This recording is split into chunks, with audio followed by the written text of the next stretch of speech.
இது ஒரு ஆபத்தான கெமிக்கலை பற்றின கதை. இந்த கெமிக்கல் இரும்பே அரிச்சிரும்.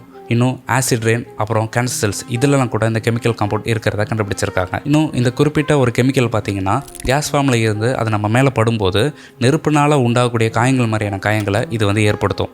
இன்னும் ஒவ்வொரு வருஷமும் இந்த கெமிக்கலை இன்ஹலேஷன் பண்ணுறதுனால மட்டுமே 1000க்கும் அதிகமான நபர்கள் இறக்குறாங்க. இது என்ன கெமிக்கல்னு சொல்லி இந்நேரம் நீங்கள் கண்டுபிடிச்சிருப்பீங்க. இது வேறு எதுவுமே இல்லைங்க, சாதாரண தண்ணி தாங்க.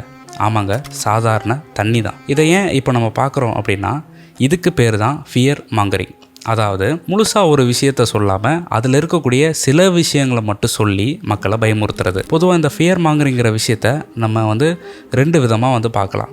அதாவது ஒன்று உணவில், அதுக்கப்புறம் மருந்தில். இப்போ உணவுன்னு எடுத்துக்கிட்டால் சிக்கன், அதாவது கோழினாலே சூடு, கோழினாலே கெட்டது, அதாவது பிராய்லர் கோழினாலே கெட்டதுன்னு சொல்லியே நம்ம சிக்கன் சாப்பிட நினச்சாலே ஒரு வித பயத்தை உண்டு பண்ணிட்டாங்க. அதுக்கப்புறம் ஆயில் சாப்பிட்டா ஆயில் போயிடும். இன்னும் ஆரோக்கியமாக இருக்கணும்னா ஆயில் சாப்பிடக்கூடாது அப்படின்னு சொல்லி ஆயில் சேர்க்கணும்னு நினச்சா கூட நமக்கு ஒரு பயத்தை உண்டு பண்ணிட்டாங்க. சரின்னு மருந்து சைடு போனோம் அப்படின்னா, இந்த மருந்து சாப்பிட்டதுனால இப்படி ஆயிடுச்சு, எல்லாம் சைடு எஃபெக்ட் ஆகிடுச்சு அப்படின்னு நியூஸ் நமக்கு பார்க்குறோம். இப்போ அந்த நியூஸில் அந்த மருந்தினுடைய ஓவர் டோசேஜ்னால அப்படி ஆச்சா, இல்லை உண்மையிலேயே சைடு எஃபெக்ட் தானா அப்படின்னு சொல்லி நமக்கு ஒரு ஃபுல் இன்ஃபர்மேஷன் எதை பற்றியுமே நமக்கு கிடைக்கிறதில்ல. அப்போது நம்ம இதுக்கு என்ன தாங்க செய்கிறது?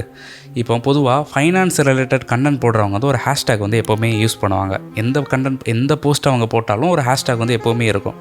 நான் அதை அடிக்கடி பார்த்துருக்கேன்.